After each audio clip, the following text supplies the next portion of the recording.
আমরা শুনতে পাচ্ছি যে বাজার একদিন বাড়ছে একদিন কমছে, এটা কি কারণে এই মুহূর্তে? বাজার কমছে বাড়ছে হলো শুধু মূলত হলো আইপির জন্য। আইপির জন্য। আইপি দিবে শুনলে বাজার 2-3-5 টাকা কমে, আবার আইপি দিবে না শুনলে 5-7 টাকা বাজার বাইরে যায়। আসসালামু আলাইকুম। ওয়ালাইকুম আসসালাম। কেমন আছেন? আচ্ছা, আলহামদুলিল্লাহ ভালো। ভাইজান, বেচা বিক্রি চলছে কেমন আজকে? আজকে কাছে একটু স্লো। স্লো। আচ্ছা আচ্ছা। আর অপরদিকে আমরা শুনতে পাচ্ছি যে বাজার একদিন বাড়ছে একদিন কমছে, এটা কি কারণে এই মুহূর্তে? বাজার কমছে বাড়ছে হলো শুধু মূলত হলো আইপির জন্য। আইপির জন্য। আইপি দিবে শুনলে বাজার 2-3-5 টাকা কমে, আবার আইপি দিবে না শুনলে 5-7 টাকা বাজার বাইরে যায়। আচ্ছা আচ্ছা আচ্ছা। আর কিছু মাল ঢুকতেছে, ইন্ডিয়ান মাল কিছু ঢুকতেছে, ওই মালের জন্য বাজারটা একটু নিম্নমুখী। আচ্ছা আচ্ছা। আর এখন এখন কি ছড়াই পথে এখনো কি এলসি আসছে নাকি বন্ধ হয়ে হ্যাঁ, গেছে? কিন্তু প্রতিদিনই আসছে, তবে একটু কম।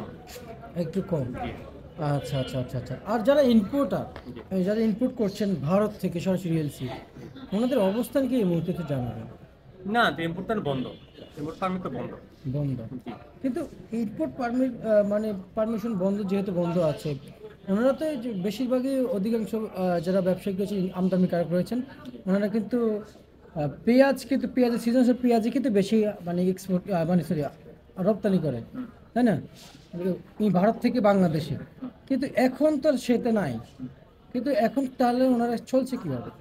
না, ইম্পোর্টারটা শুধু যে পেঁয়াজের উপর নির্ভরশীল তা বললে ভুল হবে। ইম্পোর্টারটা সব কিছু আনতে পারে, অল্প রাখতে আনতে পারে, কিন্তু পেঁয়াজটা হলো কি, পেঁয়াজ হলো যে বিক্রিটা খুব দ্রুত হয়, সেক্ষেত্রে পেঁয়াজের প্রতি অনেকে একটু আকর্ষণটা বেশি থাকে।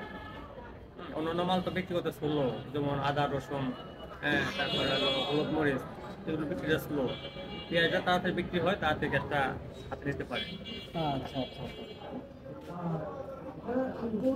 ইনপুট করছেন দেশের বিভিন্ন বিভিন্ন পণ্য বাংলাদেশে, এদিকে পেঁয়াজের বাজার ওনারা কিন্তু অনেকটা কিন্তু ডিপেন্ড করে যে আসলে কোন কোন বাজার, কারণ ওনারা কিন্তু ইম্পোর্টার বুঝে কোনটা ইম্পোর্টার সঙ্গে কিন্তু কী হবে না হবে। এখন সেই বিষয়টা জানতে চাচ্ছি, নতুন সিজনকে ঘিরে যে যদিও এলসি পেঁয়াজ আসে, নতুন সিজনকে ঘিরে আসলে কী পরিমাণ প্রভাবটা পড়বে কমার, সেটা একটু জানতে চাচ্ছি। না, নতুন নতুন সিজন তো দেরি আছে। নতুন সিজন তো ডিসেম্বরে দ্বিতীয় সপ্তাহ থেকে মোটামুটি আসা শুরু হবে। আর মূলত যে আইপি দিলেও মূলত ডিসেম্বর 15 তারিখ পর্যন্ত মেয়াদ থাকলে কৃষকের খুব একটা ক্ষতি হবে না। আর দুই জায়গাতে লং টার্ম থাকে তাহলে কৃষকের ক্ষতি হবে। আচ্ছা আর আচ্ছা। এমনি পেঁয়াজের বাজার 40-45 টাকা এসে পরে কেউ মাল ইম্পোর্ট করবে না। বাইরে মালে কস্ট পড়ে 40 থেকে 50 টাকা, 30 টাকা বিক্রি করে কেউ মাল আনবে না। আচ্ছা কারণ বাজারটা ঊর্ধ্বমুখী দেখা সবাই একটু চিন্তা করতেছে যে 5-7-10 টাকা লাভ হবে, এই জন্য মানে ইম্পোর্টের প্রতি আকর্ষণটা বেশি। আচ্ছা। আপনার পিছনে আমরা একটা পেঁয়াজ দেখতে পাচ্ছি, কত করে চলছে? ওটা 98-100। 98, 100 টাকা যাচ্ছে এই সমস্ত পেঁয়াজ আজকে।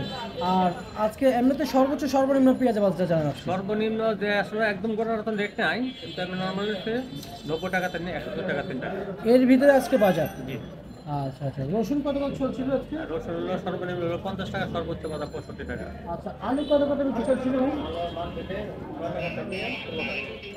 9 টাকা থেকে শুরু করে 16 টাকা। 16 টাকা কেজি চলছে না? জি। আচ্ছা আচ্ছা আচ্ছা আচ্ছা। আমরা যে বাজার তালিকা শুনেছি, এই যে এতক্ষণ ভোরে ঠান্ডা মাথা আমরা যে শুনেছি আপনাদের কাছ থেকে, আমাদেরকে কি আজকের জন্য জানিয়েছেন নাকি আগামীকালকে রেট? আজকের জন্য কাঁচা মালের বাজার তো আজকে আসছে, কালকে বাড়তে পারে কমতে পারে। আচ্ছা ঠিক আছে, আপনাকে ধন্যবাদ।